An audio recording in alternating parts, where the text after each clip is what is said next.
We have a strong storm over parts of Aiken and Barnwell County, even a portion of Burke County. This is a special weather statement for wind gusts up to 50 miles per hour and pea-sized hail. And we have the threat of severe storms later on tonight. I'll break down all those details coming up.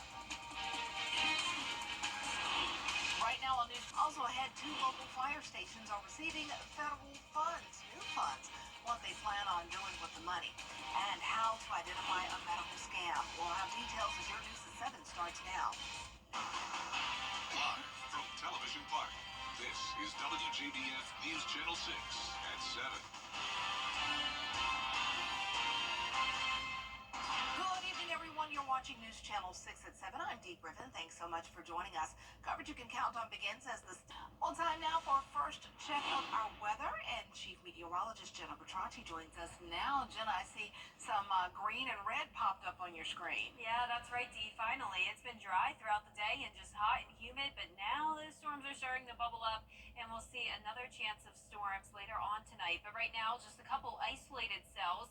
One of those cells is pretty strong, though, dumping a lot of heavy rain. It's been lingering in the same area in Aiken County for quite some time now, and it's eventually going to move into Barnwell and potentially parts of Burke County. It's this cell here right outside of Burnettown, Jackson, and New Allenton. Around Savannah Riverside, we have some lightning strikes, the heavy rain, and potentially wind gusts up to 50 miles per hour and pea-sized hail. That's why there's the special weather statement in effect for this large area here, as the storm could eventually expand. Also, a couple cells starting to strengthen now up near the border of Wilkes and Lincoln County. Notice a few lightning strikes within that small area, and another one to the west of Tignall. So this is just the beginning of what could be a pretty stormy night. Notice we have storms to the south and to the north of us, and a few flashing yellow polygons here indicating the damaging wind gust potential within this complex of thunderstorms. It is showing a lot of weakening, though, so that's good news. So there is potential that we won't see any storms tonight, or strong storms, that is. But as of now, there is still a threat of severe weather. The severe thunderstorm watch, though, does not quite make it into our area. So this stops right at the border of Lincoln, Wilkes, and McCormick County. This severe watch goes until 11 p.m. Now, it's possible that they'll end up extending it into some of our northern counties. And, of course, we'll keep you posted on that. Pretty cloudy outside as we take a look at our Terry Lambert Hyundai Skyview Cam in Augusta Marriott. It was a very hot day, but now we're down into the upper 80s and low 90s. 89 in Augusta, 90 in Gibson, Lincolnton, and Saluda at 94. Heat index very high today in the triple-digit range, and it is pretty breezy. Coming up, I'll have a look at the futurecast for tonight, but back to you, Dee. All right, thanks so much. We'll see you then. A heat advisory remains in place for many local counties. Emmanuel County is typically one of the warmest in our area, and firefighters there are preparing for the heat. Hannah Latira is there. The Swainsboro Fire Department has been dealing with the heat all summer long, and they've come up with ways to combat it before it becomes a crisis. The department has a special operations unit that goes to big calls. It has 5 coolers and medical officers that help firefighters cool down before going back on duty. And a few miles down the road, the Twin City Fire Department recently received a grant that will bring another fire truck to the fleet to keep up with demand. The Swainsboro Fire Chief says they get more heat-related medical calls during the summer and shares some wisdom. Limit your time outside and have a place where you can go and cool down. Those are going to be the key things. Not so much exposure to the heat, a place to cool down, and hydrate. Those are the 3 keys, in my opinion, is what keeps you from ending up having to call 911 and needing emergency care. And Chief Strobridge recommends calling 911 if you believe you're experiencing a heat-related illness or emergency. In Swainsboro, Hannah Latira, WJBF News Channel 6. The Richmond County School Board is going over the plans in place for the upcoming school year. 3 schools have been closed as part of the consolidation plan. Impacted students and families have been relocated. School leaders also sharing that the Langford school site is ready to host Bel Air students on the first day of school. Ongoing construction at Bel Air Middle is set to finish this October. They also announced a new cell phone policy that will eliminate cell phone use in the classroom. It's going to have a little bit of a learning curve for everybody involved, but hopefully we will see an improvement in, achievement, attention, maybe less of these, crazy social interactions that end up with fights and things that just don't belong in the school system. It's time has come. Open house for students and parents starts this Thursday. You'll hear more about the plans tonight at 10 and 11. The National Healthcare Anti-Fraud Association estimates that healthcare fraud accounts for tens of billions of dollars in financial loss each year in the U.S. Maria Smith shares how this is impacting people right here in the CSRA. Hardest part of this is when it comes to identity theft, it's not an if it'll ever happen to you, it's more of a when. Oftentimes, a letter can look official, but might lead you into a potentially dangerous situation with your identification being exposed to the wrong individuals. Grammatical errors, starting sentences with lowercase, and then signing just your first name. So do not call the number or go to the website that is on that bill.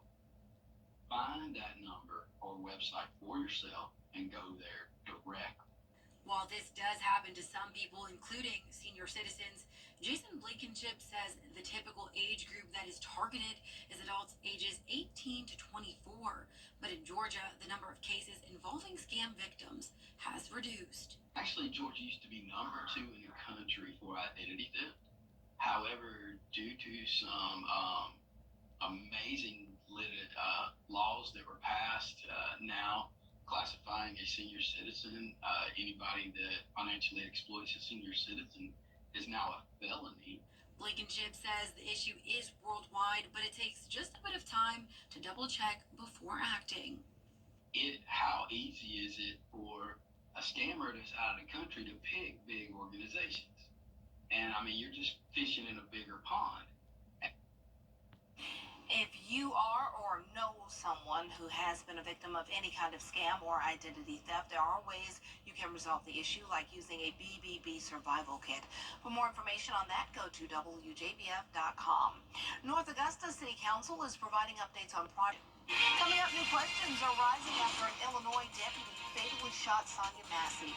We'll have the details when we return. Hello, I'm Nick Parson. Get clear, accurate stories that don't waste your time at WJBF.com.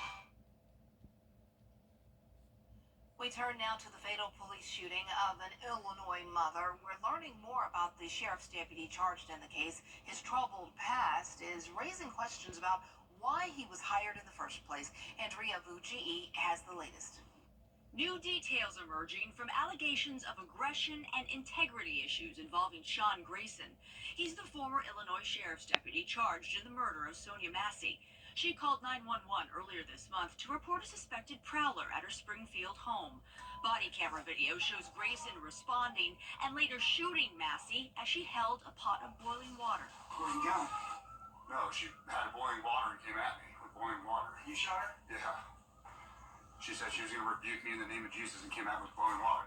Grayson has held 6 different jobs in law enforcement since 2020. And now, ABC News has obtained records from his 11-month tenure at the Logan County Sheriff's Office, including recordings between Grayson and his supervisors discussing inaccuracies in his police reports. We had this conversation.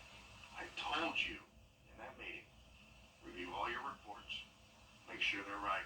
One supervisor is heard reprimanding Grayson for misconduct. The sheriff and I will not tolerate lying and deception. And I have told you that I have zero tolerance for stretching the law. Because when you have officers that stretch the law, they will get caught, they will get prosecuted, and they will handcuff the rest of law enforcement. Records also show a woman filed a complaint claiming Grayson tried to watch as she was strip searched. But according to the paperwork, Grayson left the Logan County Sheriff's Office last year in good standing. He was hired days later by the Sangamon County Sheriff's Office, where he was working at the time of Massey's shooting. Sangamon County Sheriff Jack Campbell says his department failed Massey. She called for help and we failed. That's all she did. That's all she did, call for help. Andrea Fujii, ABC News, New York. After a brief break from the heat, it is back on and it is sticking around as we go into the next few days. The temperatures are climbing into the mid to upper 90s, heat index from 105 to 110, and the threat of some strong to severe storms. More details right after the break. Pick your car, pick your payment. Waynesboro Chrysler Dodge Jeep Ram. New Jeep Compass, 26.2. Just 26.2. We deliver within 500 miles. Take the short drive on Highway 25. Good to go Waynesboro.com. Only in Waynesboro. Ram 2500s. Over 14,600 off. Rams? Yeah, we've got plenty in stock. Lowest prices now on Rams. Good to go Waynesboro.com. Now, your most accurate forecast with WJBF Live 5 for 6.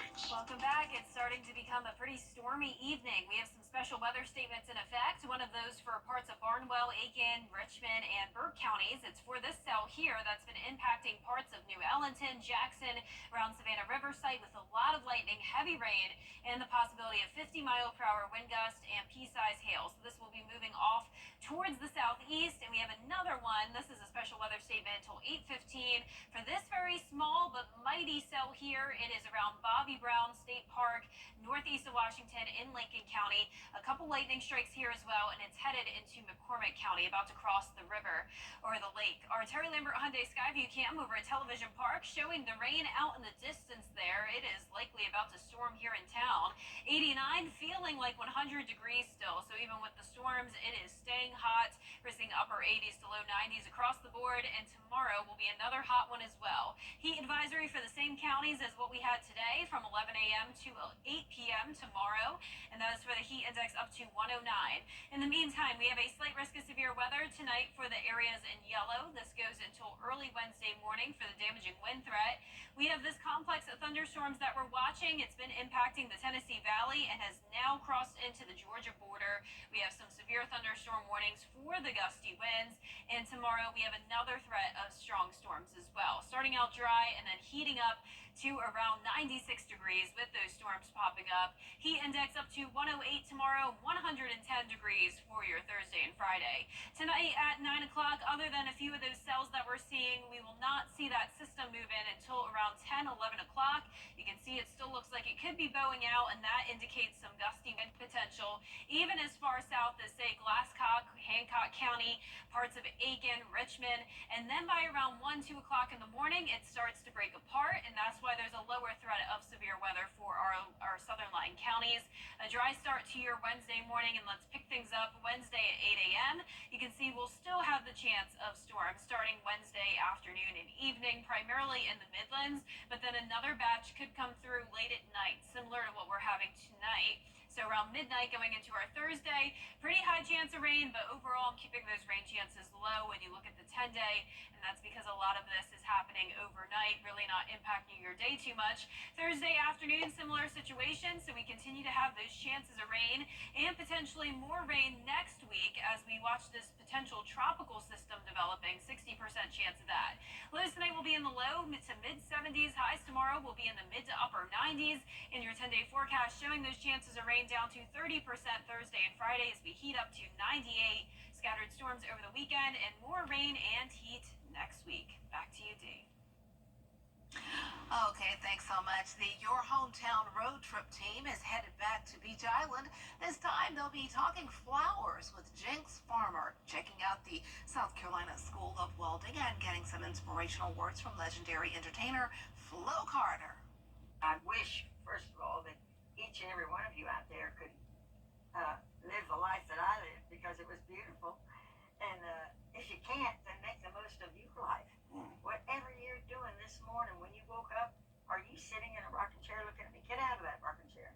If you got a car, get in it and go somewhere and do something. You know, make this day count for you. Yes, ma'am, Miss Flo, we hear you. She looks great.